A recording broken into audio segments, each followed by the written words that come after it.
Louisiana in the room. World elite. Yeah. Let's go. Yeah.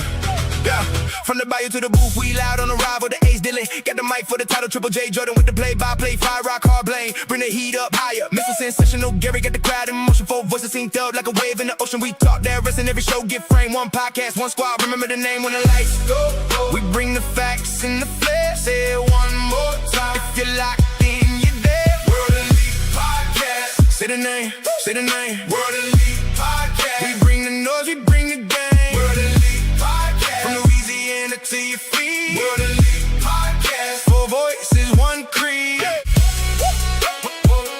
World Elite, World Elite. World Elite Podcast. Yeah, we on deck.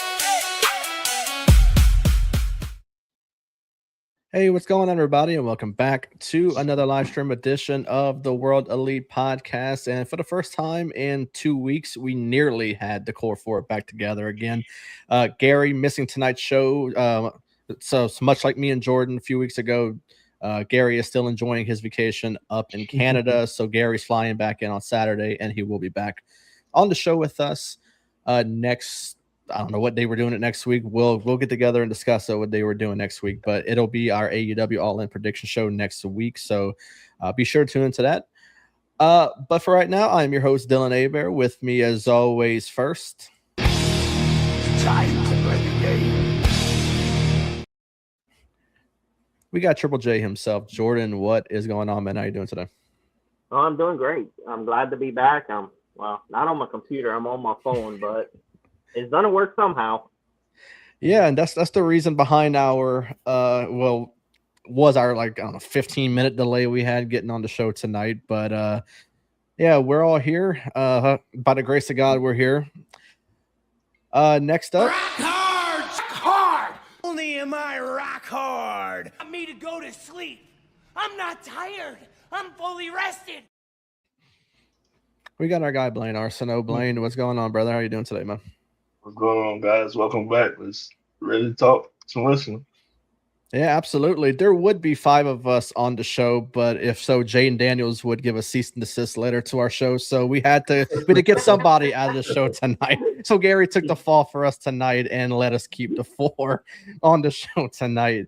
And he'll be back next week. But last but not least, we got our guy, Eli Myers. Eli, first of all, welcome back to the show, man. You were there night 1 of SummerSlam.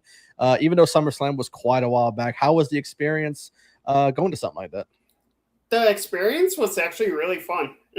Just seeing all the crowd there, standing in line. It wasn't really hot out, hence the name SummerSlam, but I mean, it was really cool to just seeing people cosplaying as different wrestlers. We had the Super Troopers walking around taking pictures with everyone since they were promoting the movie. Danhausen ice cream truck was right there, right in front of the stadium. So that was really cool to have.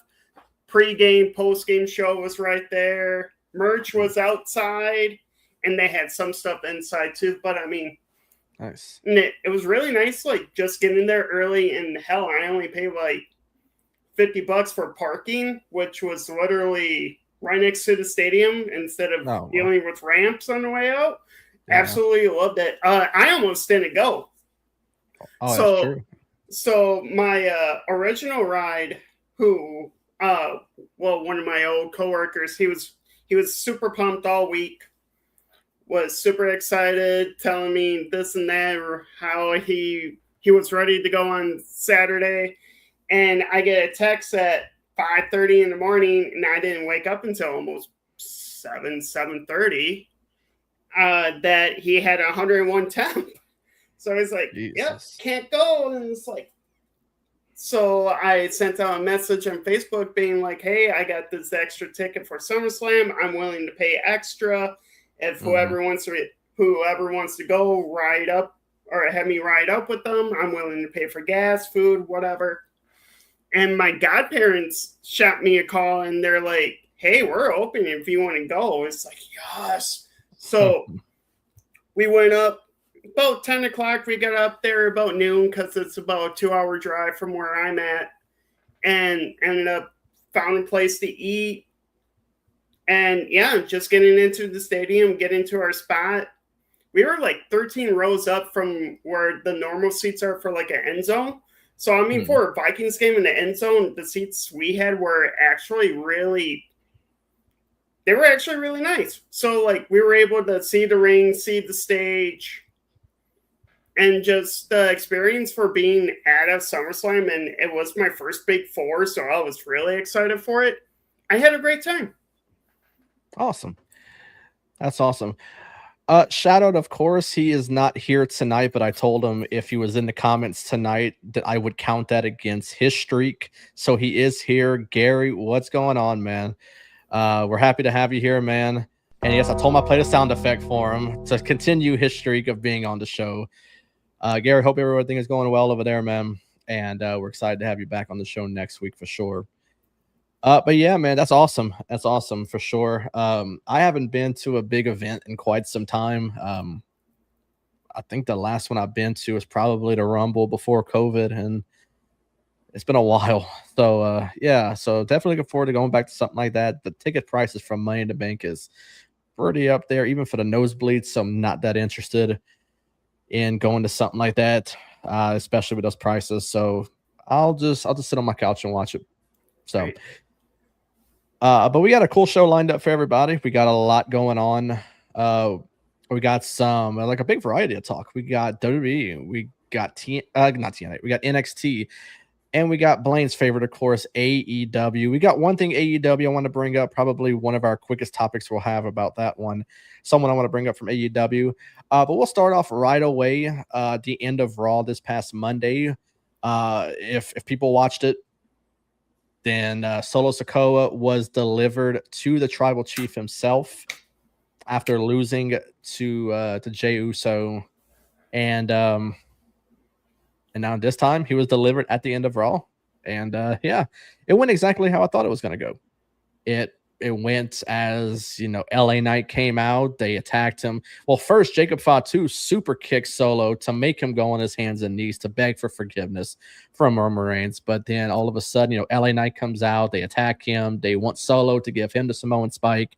And, you know, he has us all hyped up. He's telling LA Knight that he's sorry for what he's about to do. And then for all we know, he Samoan Spikes Roman Reigns and then does it to the Usos. And the crazier part is that Jacob Fatu did nothing. Stood there in the corner the entire time, basically followed orders, didn't do anything. And yeah, I mean, that's pretty much what he told him to do. Don't do anything. And he didn't do anything. He stood there in his corner, and it was a pretty cool ending to Raw. So Eli, what did you think about the show itself, the ending? And, you know, do you like this character of Solo? Because we all pretty much predicted for SummerSlam that he was going to turn in some way. You know, Gary predicted that it was going to be on Rollins. Most of us predicted it was going to be during the 6-man tag, but he didn't turn. The character is fantastic, and he's really over with the crowd now. So what do you think about this whole thing that happened on Raw Monday? Okay. First off, the entire show was actually not that bad all the way through. Like, I absolutely love the Rey Mysterio, Chad Gable, Intercontinental title match. That took me flashbacks to, like, Rey Mysterio against Kurt Angle and their feud. The way Rey's been putting over so many people now, it's like, it was nice to see. And Gable's, so far for his Intercontinental title reign, has been pretty good so far. For the ending, yeah, I was just as shocked as everyone else when Solo attacked Roman instead of LA Knight. But at the same time, it was kind of like when Sammy turned on Roman, like during like at the Rumble. And as soon as Solo like clocked Roman with the spike, like that crowd just packed. Like, everyone was so excited, and it's like, and even for us at SummerSlam, when Solo, like, ran it back for the Jay song to start playing, and we started eating, it was hilarious. My section alone was just damn near on the floor laughing because it was so out of left field that he did that. I'm loving his babyface run, too. And the promo before SummerSlam when it was Jey Uso, Solo, and Jey did his whole, like, this is your warning shot, and Solo just turned to the people behind him, being like, "Are you okay?" And then just like, pew, like that's just hilarious. I'm really curious on how it's going to go now. Yeah, for sure. Blaine? I don't know. I don't know. I didn't like this segment. I wish Solo would just come home. Just come home to the family. Come on, man. Just come home to the family. Dude, his character's so good, man. How do you not like it? No, I just had to like the character. I like the character. I like this Solo. Right. Yeah. Ever since he started clowning and making fun of people, I like it. I didn't like the series, series Solo. The one that wasn't talking, but this one here, I like it. The character. I just wish he would just come home. It's like Solo's pretty much showing the fun personality of how his dad was in Too Cool. Right. Yeah. I can see that. Yeah. Jordan?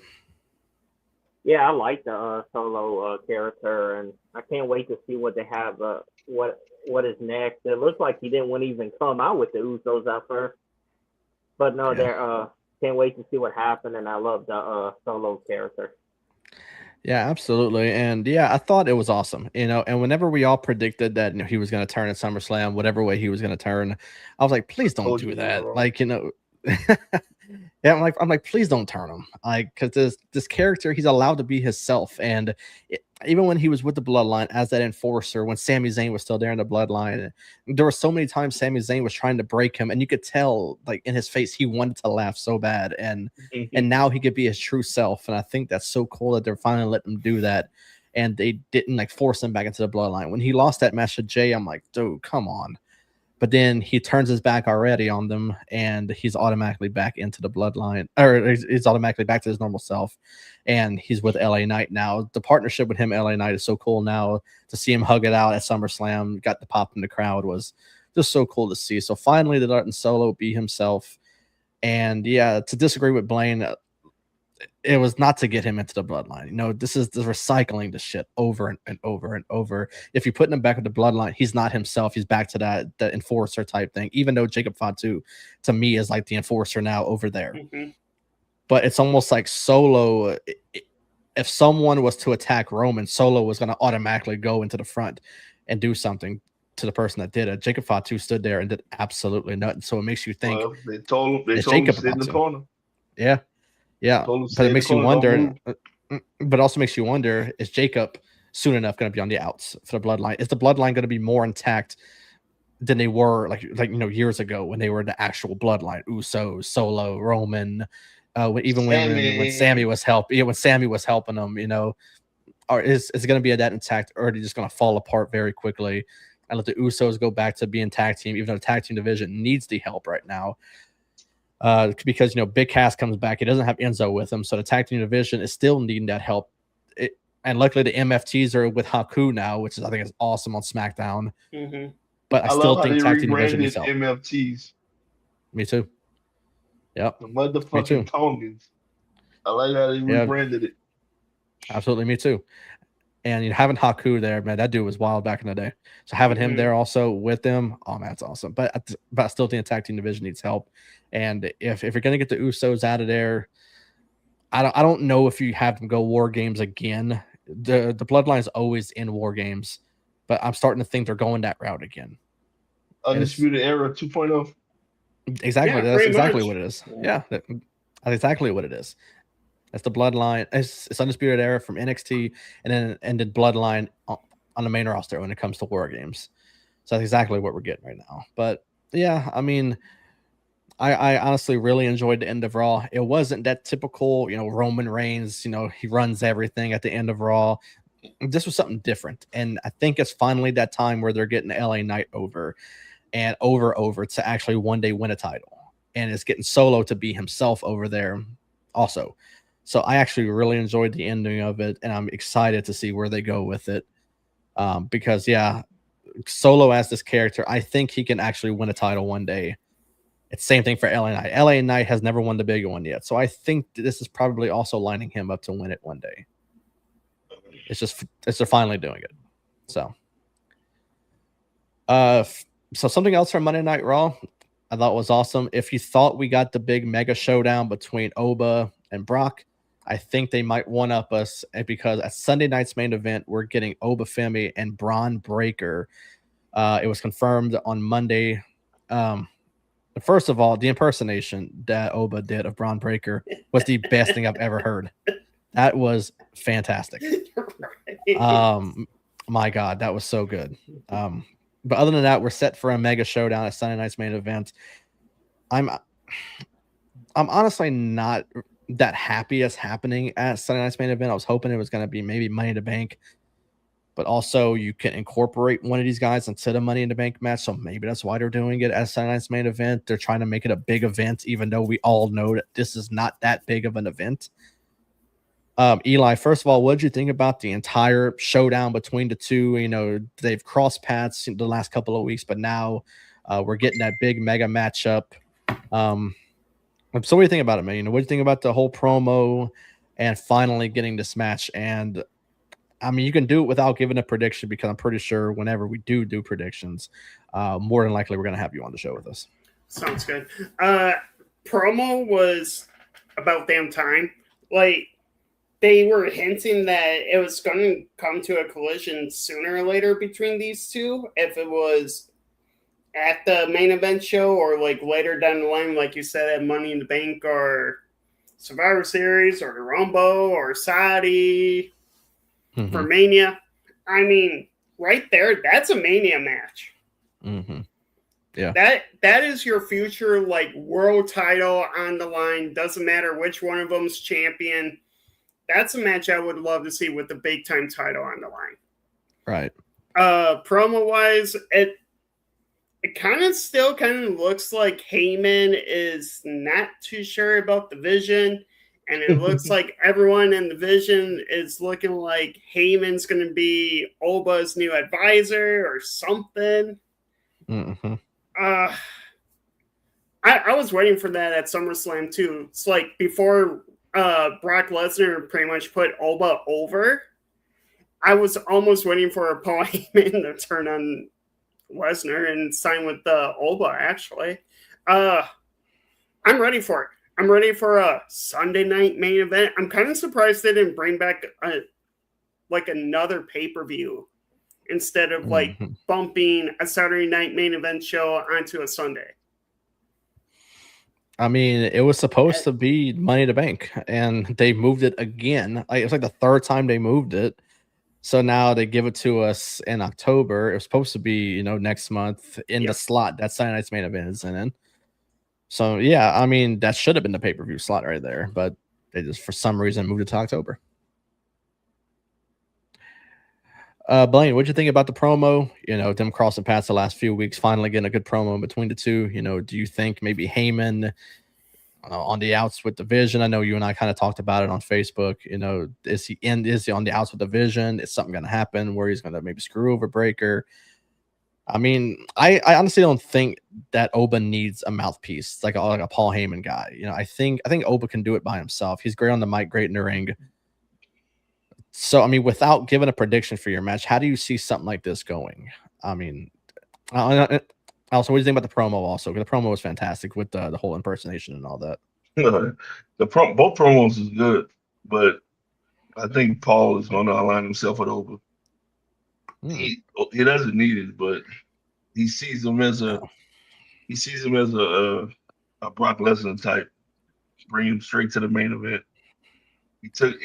He retired his old next big thing. Now he got the next one. Right. So, yeah. Okay. That's how I see it. Jordan. Yeah, the both promos was great, and I think I'm with Blaine on this one. I think he's gonna go with Oba, but I think it's gonna be a really good match, though. Yeah, I mean, as much as you can say that he can go with Oba, with the person in the chat, I honestly don't think he doesn't need it. That's the thing. Is he's so good on the mic. And really, and typically, people who are not great on the mic is someone who needs someone like a Paul Heyman. I said whenever Ronda Rousey was on the main roster, she was god awful on the mic. She was pretty decent in the ring, but she was so bad on the mic. And I'm like, she needs someone like Paul Heyman. And Brock's not great on the mic. That's why he needs Paul. I think Breaker's not fantastic on the mic. That's why he needs Paul Heyman. That's not the case with Oba Femi. I think Oba is fantastic on the mic. I think he cuts a great promo. He's very great in the ring, and the crowd is super over with him with the whole strut they do as he's coming out to the ring. I don't think he needs it. If they decide to go that route, I'm not gonna trash it right then and there, because I have been so negative towards certain things they do sometimes, and it turns out to be fantastic. I remember whenever Bray Wyatt introduced the Firefly Funhouse, I hated it at first. I'm like Bray is my absolute favorite, and this is what they're doing with him. And look what it turned out to be. It turned out to be one of the greatest characters I've ever seen. Could have brought the Fiend in, and I'm like, okay. I said, now I'm not gonna automatically say something's bad, because it might actually turn out to be good. So, yeah, I mean, if they actually do it, if they put Heyman with Oba, like I said, I'm not gonna trash it at first. I'm actually gonna give it a chance this time, but I just don't think he needs it. I think he's really good at what he does. He's good on all sides. I think he's great. Absolutely everything he does. And I think after this, I think finally is when he needs to go for a title, because because he gives up his title shot to go against Lesnar in Hell in a Cell. Now he's going Saturday Night's Main Event against Breaker not for a title. So now your next step is Survivor Series, which I think he needs to go for a title. And one of those champions are going to be more than likely in War Games, with Roman Reigns being with the Bloodline. So now that leaves you open for either Kevin Owens or CM Punk, because I know we're getting that match between the two to see who's going to be champion. I still think it'll be CM Punk, but that means that Oba has to switch sides over to SmackDown. And I think Netflix does not want to give this man up to SmackDown. No. Just not a chance. And that's why they wanted Roman on Raw, is because he brings in the money. I think Oba does the same thing. So I for one, don't see Oba being that in-betweener going from Raw to SmackDown. I think he's pretty true to Raw. He was doing that at first, but I think he's fully committed to Raw. So I have absolutely no idea what you do with this guy right now. After Sunday Night's Main Event, what do you do with him? Because it's not going to be him against Roman. Roman's going to be in War Games. So I have no idea. I have no clue what you do with him. Do you have them go again? Do you see Bronson Reed coming back maybe and having a no contest, and then they go again at War Games? I don't know. He's teasing it a lot. Bronson's starting to look like a beast on Instagram too. He is. He is posting a lot of cryptic. But also, do you see him coming back in and taking both of them out? Do you see Bronson going on his own now? Do you see him leaving Division? Division doesn't need Bronson Reed. I think Bronson Reed's great on his own, and I think Breaker's great on his own. Honestly, cancel Division, because they don't need, because Breaker doesn't need it and Bronson Reed doesn't need it. So I don't know. I think it's all complicated over there, but something tells me we won't have a clear winner in this match. I think someone gets involved and makes that no contest. But hopefully Oba gets his world title shots pretty soon, because he's giving them up and he's not doing anything after that. He's probably going to get it at the Rumble. I don't see him getting it this year. I mean, War Games is their last PLE before like the year ends, huh? Or did he do something else? Probably unless they do another. That's the last major one. Unless they do another Saturday Night's Main Event in December. They honestly might. I was looking at the schedule for Saturday Night's Main Event. I think they had another one. But they did last year with Cena retired. Yeah, because last year's was Cena's retirement thing. Yeah. I was going to look it up real quick to see if they had another one, because I look at the schedule for it. Let's see. Our Saturday Night's Main Event. I'm going to look at the events. Honestly, I thought they had another one. Survivor Series. I mean, as it stands right now, it says Sunday Night's Main Event is the last one as it stands right now. There's not another one scheduled for like December or anything. As of right now, there might be one later. Right. Now, unless they pull us and have the Cena Classic in December. Oh, yeah, I forgot about that thing. So, yeah, but they probably won't have no titles on the line, though. Shout out, of course, to our OPC Ivan for tuning in, man. Hope you're doing well. Yeah, so let's get to some NXT talk. Only NXT topic I have, and it's sparking a big online debate right now. And I'll let y'all. Oh no, it's NXT, bro. Hey, it's NXT. AEW's next, so you'll be all right. I jumped the gun. But the thing is, the AEW is before our last one that I sent y'all to do the top 5 for, so you kind of have to stay playing it. You can't just leave because we got other stuff to talk about. But yes, this sparked an online debate after this happened because the treatment he is getting from NXT, Zilla Fatu, he signed his contract last night on NXT, and in his contract it states that his first match is an NXT title match. So at first they announced a triple threat for Heatwave, being the champion Tony D'Angelo, Grayson Waller, and Cruz Montana, and now Zilla Fatu is added to the match to make it a fatal 4-way, and more people are sort of upset than happy with it.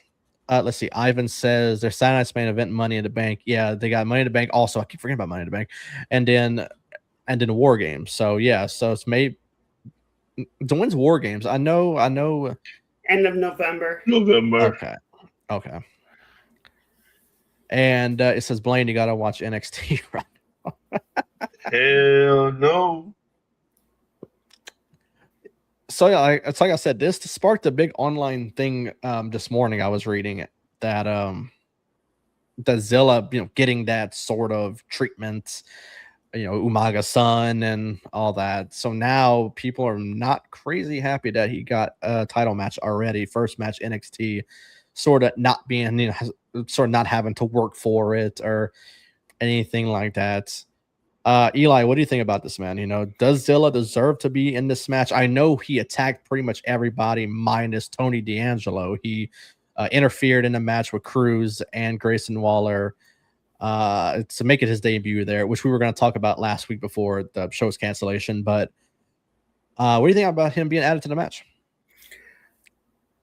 It was going to happen because it's like when you look at his YouTube views or, just social media views of his debut, he had 2-3 million views within like 4 or 5 hours. Yeah. It was a huge sign for NXT, and he was going to sign with WWE sooner or later anyway.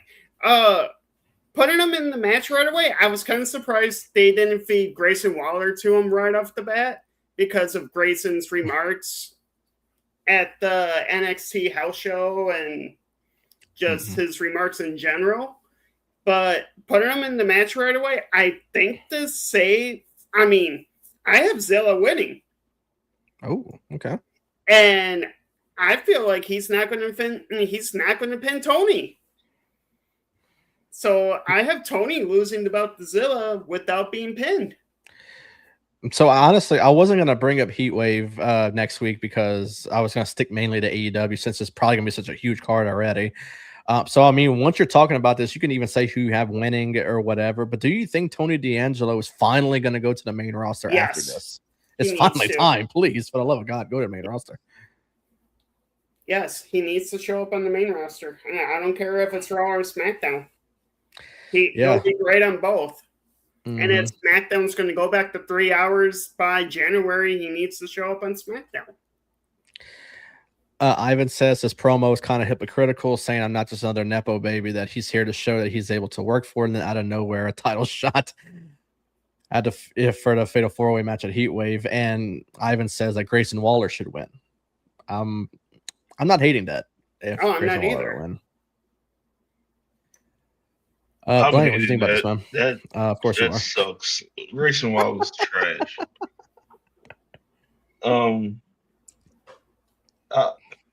I like that he's being added. You know me, I'm a Bloodline fan. So anything with the Bloodline, I'm for it. I didn't watch last night, the promo, so I don't know how that went down. But it wasn't much, and it was just Zilla coming out, and then Grayson came out right away.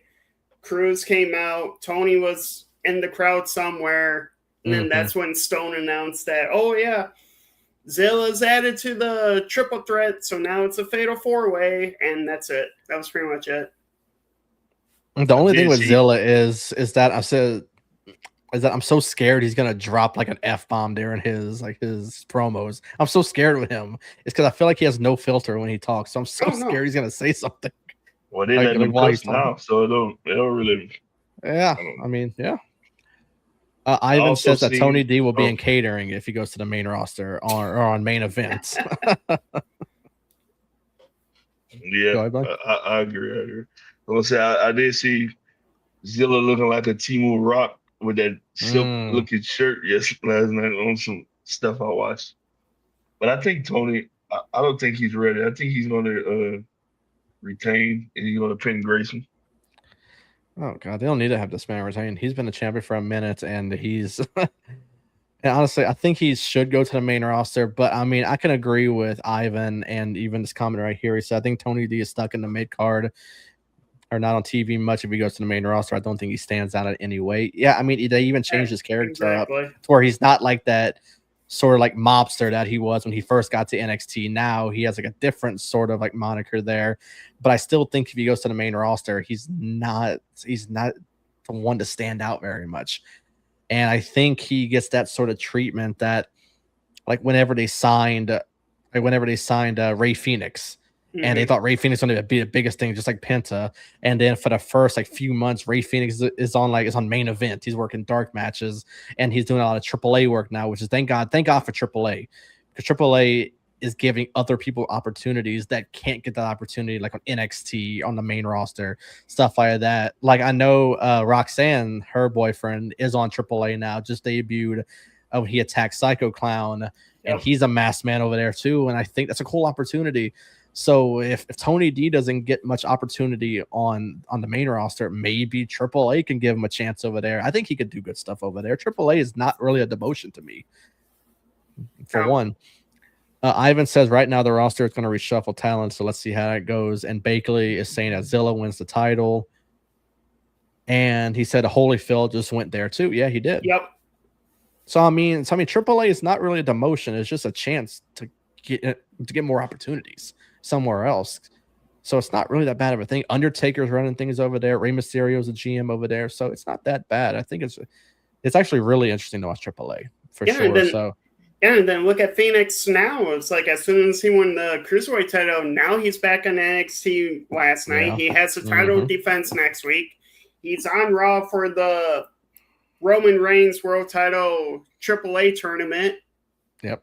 And then he was just on SmackDown too. So Phoenix is making rounds again. Which, speaking of that tournament, I think it's going to be him versus Penta to see who faces Roman in the finals. Both. I have that finals going to draw, and then we get which would be awesome. I mean, I think it'd be great, but I mean, honestly, I think you would put Penta over Phoenix to get Penta and Roman in Mexico City. But I would love if they made a triple threat, seeing both of them go at it with Roman.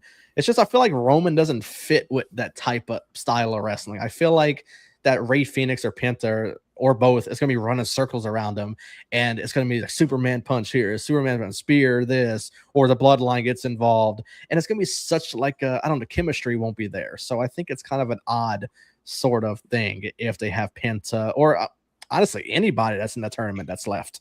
It doesn't fit for me, so it's kind of weird.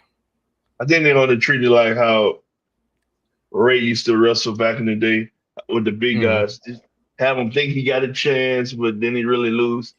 It's basically, I don't want to say it's a PR stunt, but it's basically a PR stunt for AAA to get more eyes on the product.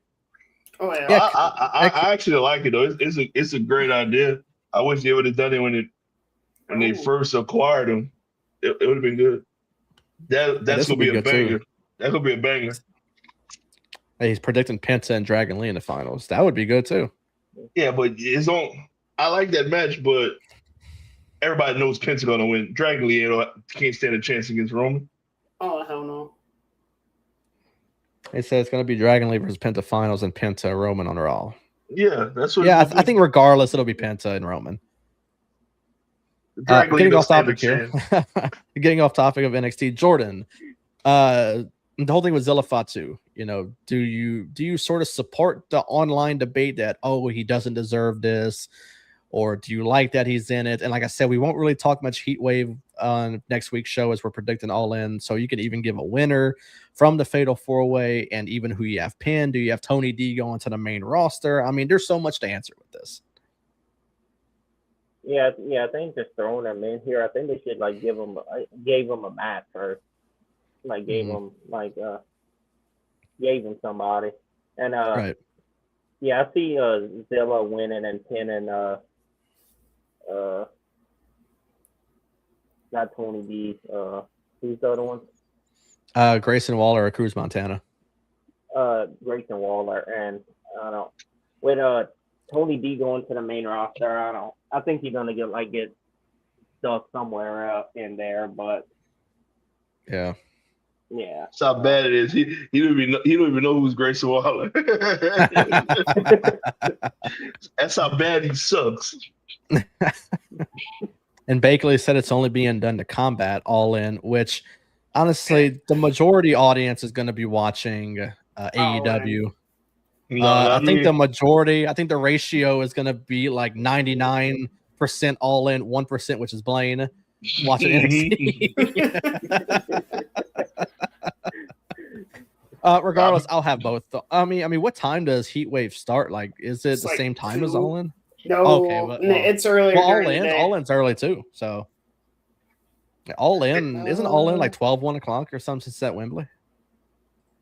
It's NXT is going live at 10 a.m. Which is that Eastern time? They're going 10 a.m. for Heat Wave. God damn. Once MJF leaves and Dean Ambrose goes back, AEW doesn't have a shot with me. They have a shot now because of those two, but still not watching it. I was about to say, damn, I have a shot now. You're right. Looks like 10:30 Central here. Oh my god. For All In. All In's at 10. Wait, I thought it was like noon. No. What the fuck? Well, it's gonna be early morning, guys.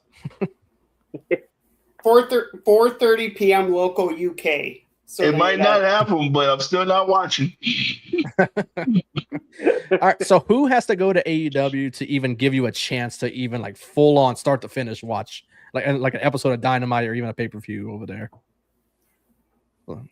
Give me Tyler Black. It can be the most unrealistic name ever, but who would get you to watch AEW like start to finish?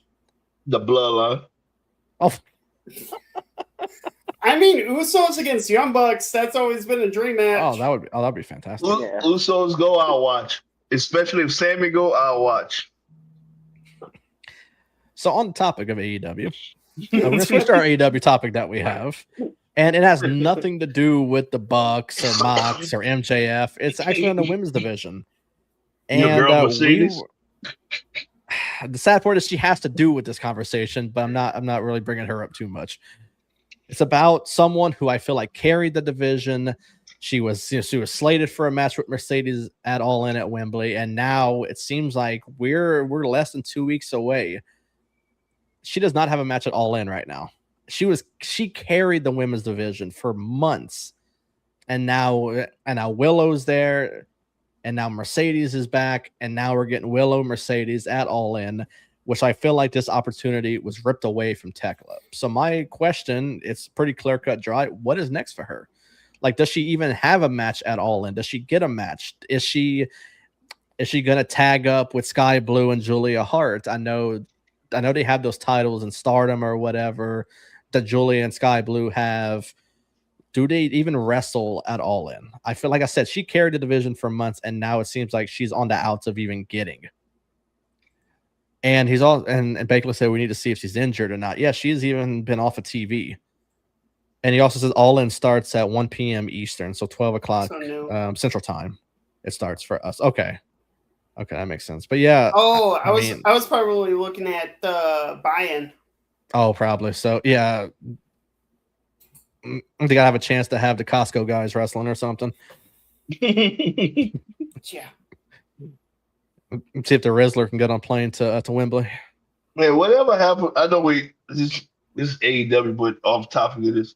Whatever happened to Toni Storm? She's still around? I think she's still off of TV. They're doing like an injury angle with her. They found her like unconscious backstage, and she's been off of TV ever since. But it's been months, so I think soon enough she's got to come back. I mean, but I mean she's still off of TV. But yeah, I mean the big question is, what's next for Tekla? Like someone who carried this division, she's not on television, and Baker says Tony went to Broadway. That's okay. Wow. Okay. All right. So Eli, what's next, man, for Tekla? Someone who carried this division for months, not even on television, she's potentially injured. We don't know. But now does not have a match at All In as it stands right now. Kind of depends on what happens tonight during the Fatal 4-Way for the TBS title. I actually have her going after the TBS title. Okay. Because like her against Statlander at All In would be really good. Right. This should be interesting. Blaine, do you even know who Tekla is? Oh, I do know who she is, but right. Again, I don't watch the product, so I don't really know what's going on. So I don't know. Fair. Sorry, but I don't know. Hey, that's all good. It's not a problem. Jordan, I mean, you watch a little more AEW than what I do, and of course, more than Blaine, and even Gary. If Gary was here, Gary doesn't even know who's on AEW. So All In should be pretty interesting next week for him. What's next for Tekla, man? Do you agree with Eli more on the TBS title front, like carrying that women's division now is not even on television right now? Yeah, I can go with Eli and go after the TBS title. I can see that. Honestly, I think going after the TBS title after being women's champion for so long and carrying that division is sort of a slap in the face. But anything to get her back on television, I think may be a little bit better. I just hope they do something better with her. Actually give her a match at All In. If she's not injured, don't keep her off of All In. She did your division a favor for so long, and now you're treating her by not even having her on her card. But that's to say if she's not injured, which I don't know. And Baker says keep her on the main title picture. I 100% agree because for one, I absolutely loved her as the women's champion in AEW, and I was actually going to have her retaining over Mercedes if that was the case. Oh. But now I'm sort of worried now that it's Willow. But Willow just won the champion. I wish that they would keep her as champion rather than that transitional champion to give Mercedes this whole thing of, she couldn't do it last year in Dallas. She's going to do it again. She had all those titles. She ran. She had, won every damn title for every independent company there was. She never defended them. She loses them all, and now she's going to win the big one. That's sort of honestly, is going to happen. I mean, it's unfortunate because I'm by no surprise not the biggest Mercedes fan ever. Yeah, I mean, I would love her to be back in the main title picture, but I just don't see it happening. I think they're going to focus more on Mercedes than anything, which sucks. So let's get to our last topic. And yes, Blaine, we're going back to the WWE on this one. And yes, we have Money in the Bank coming up soon in October, but I figured to have some fun with this one because the matches haven't even been announced yet. We don't know who's on the men's side. We don't know who's on the women's side. And Jordan, since you're doing this on your phone, I'm praying to God that you have your notes handy to where who you remember putting them, and he wrote them down. Awesome. If I was worried you put them in your notes and you wouldn't be able to see them, and you would start panicking. So luckily, the moment I don't know what to do. The moment I didn't see the panic in your eyes, I knew you probably wrote them down. So luckily, you did that. So it's honestly simple. I just said pick 5 men and 5 women who could potentially, win this year's Money in the Bank briefcase. Like I said, I feel like we might go all over the place with this because the matches haven't been announced yet. We don't know who's in either match or anything like that. So it's just to have some fun with it and go from there. So we'll start on the women's side, and we'll just go 5 on down to 1, make it as quick as possible. Eli, give me your 5 women, 5 on down to 1.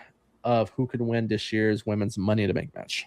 All right. First off, I got Blaine's Boo, Soruka. Oh, he is jumping for joy on that one. I have her at 5. I have a dark horse of Lyra Valkyria at my 4. Okay. I did have Chelsea Green until she won the belt.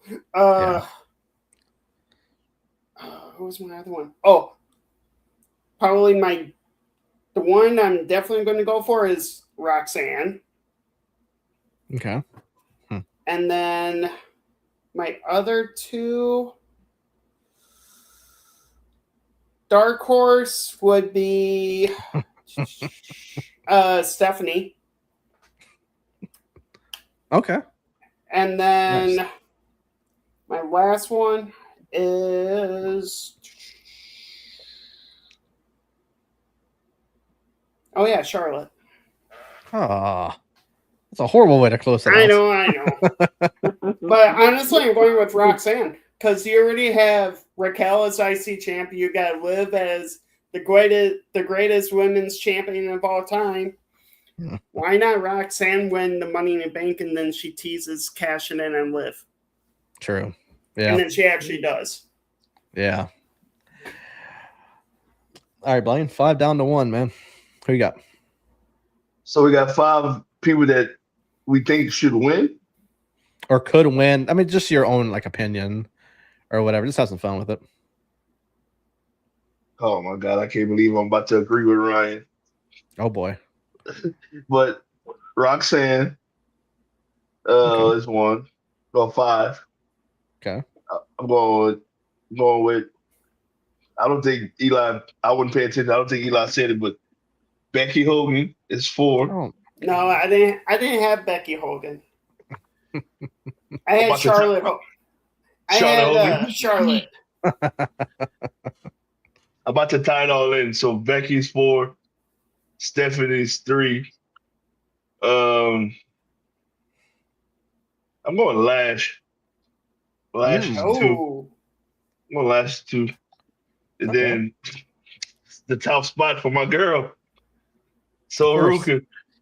Blakely, you better go sit your little ass down with that one. There'll be fighting words. I'm honestly shocked you didn't pick Sol Ruka as all your 5 down to 1. 5 her, 4 her, 3. You know what? I really thought about it, but I'm like, nah. All right, Jordan. Oh, I didn't put Who them you in got? order. I just wrote them. I don't give a damn. Just say who you got. So I got Roxanne Perez, Io Sky, Becky Lynch, Soruka, and Last Legend. Okay. For me, Io's a good one. For me, I got Lyra Valkyria, Sol Ruka, Blake Monroe, JC Jane, and Roxanne Perez.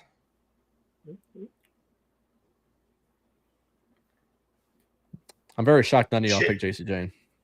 She so just won the fucking US belt. over. Did she? Yeah, she just won the US belt. She's so fucking overrated. I hate her. I do have a really quick SummerSlam story though for the timing of how short the matches were for night 1. Yeah, they were. I went upstairs from my IO to go and grab a drink. By the time I got up to the register and actually got my hand on my drink, that entire women's match was over. Or that 6-women take. I was just leaning over the register as soon as they turned on Paige. Damn. God damn, short ass match. I missed all the entrances. I missed the entire match. It was a popcorn match. That was pretty much it. It served its purpose. You went do what you had to do before the next match. Yep. Exactly. All right, so now we get to the men's side of things. This should be fun. Eli, who you got, man? All right. LA Knight, finally. Jacob Fatu. Braun Breaker. Dark Horse Balor. Okay. And Sami Zayn. Oh my god, dude, you end these things terribly. First Charlotte, then Sammy. Yep. Oh my god. All right. Or no, Oh, okay. not Sammy. Not Sammy. KO. Okay. Kind of redeemed yourself with that one. Yep. All right. Fine. I agree with everything Eli just said except for the KO part. I mean, still keep Sammy right there, but his face. But I'm gonna interject. I'm gonna take Breakout and put Solo Sikoa. See, that I like, because even Bakley said he said Solo should win or Trick Williams. I know if Gary was here, he would attest to the Trick Williams, because I know Gary is not the biggest fan of Trick Williams ever. Since Trick got to the main roster and Gary learned who Trick Williams was, he has not liked him ever since. So, yeah, I think he would kind of oppose to that one. Jordan, either 5-0 to 1 or just how you put it. Once again, I really don't care.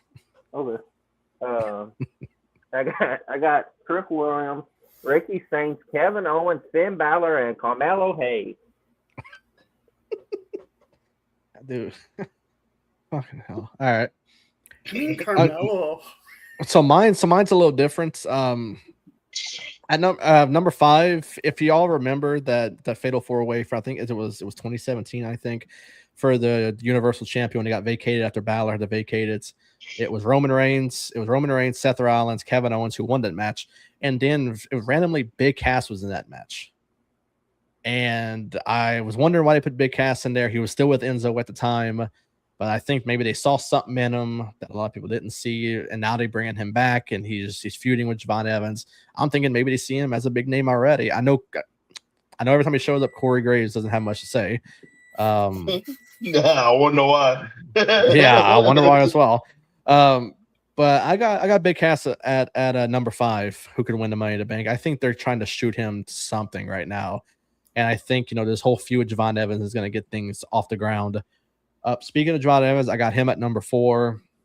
3, I was dogging somebody for saying him, but I do have Sami Zayn at number 3, who could possibly get himself into it. 2, I have LA Knight, and number 1, I'm sticking to my guns from, I think I predicted this at the beginning of the year. I was on Chaotic Chaos with Kayla on Circle of Debate, and she was doing like really early Money to Bank predictions. And I know I said Lash Legend as my first one. I switched that up completely. But this time I'm sticking with my guns on the men's, and I think Dominic Mysterio is number 1 for me. And then I know Blaine is going to hate that answer because he hates Dominic Mysterio. What a passion. But that is my number 1. I think he's going to lose the AAA title to El Grande at Triple Mania. But I think that opens him up, and he hasn't been liking his booking too much on the main roster. Why not give him that opportunity to win the briefcase and become world champion? It's been great. His been great. Just fucking feed him to Danhausen and come on, man. That's some nonsense they're doing over there.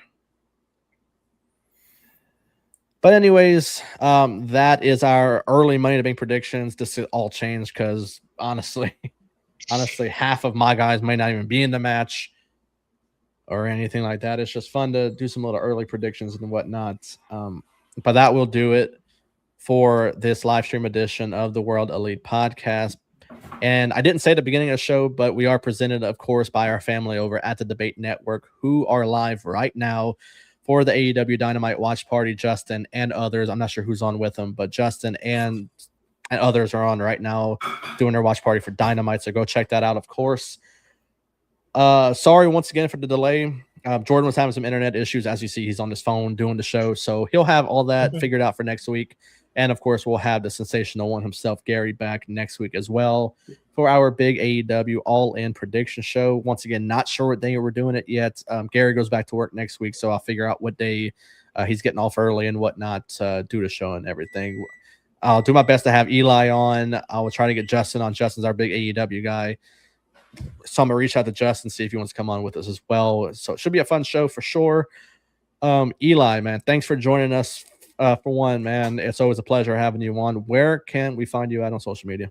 Facebook and at X at Eli Robert Myers 1. Sounds good. Blaine. You find me on Facebook at Blaine Arsenal and on X at B_Arsenal_. Shit, he was waiting for that thing to pop up like the NFL draft coming up. You ain't lying. Jordan. You can find me on Facebook at Jordan Johnson and Twitter at Jordan_J2000. That's right. And you can find myself at the Ace of Elite. You can find the podcast at World Elite Pod. You can find our other co-host, Gary, at Gary_Fontenot04. Like I said, he'll be back next week. The Core 4 will be back together next week and with others for AEW. But once again, I hope everyone enjoyed the show. Thanks to the chat as always for being great. Thanks to everyone that tuned in. We'll be back next week. I will update on social media what day we will be going on. Because right now I have no idea for what day we're going on yet. So I will update everybody. As far as everything else, our sponsors, affiliates, everything in the description of the video as far as our merch as well. Once again, go tune in to AEW Dynamite Watch Party right now on Circle of Debates. Justin and others are on right now, and we'll see you all next week. So y'all enjoyed a week of wrestling, and we'll see you all next week. So y'all have a great day. From the south where the strong ones shine, we build this talk one beat at a time. The Ace, Jordan, Blaine, and Gary on cue. If you want the real, then we got you. World Elite Podcast. Say the name, World Elite.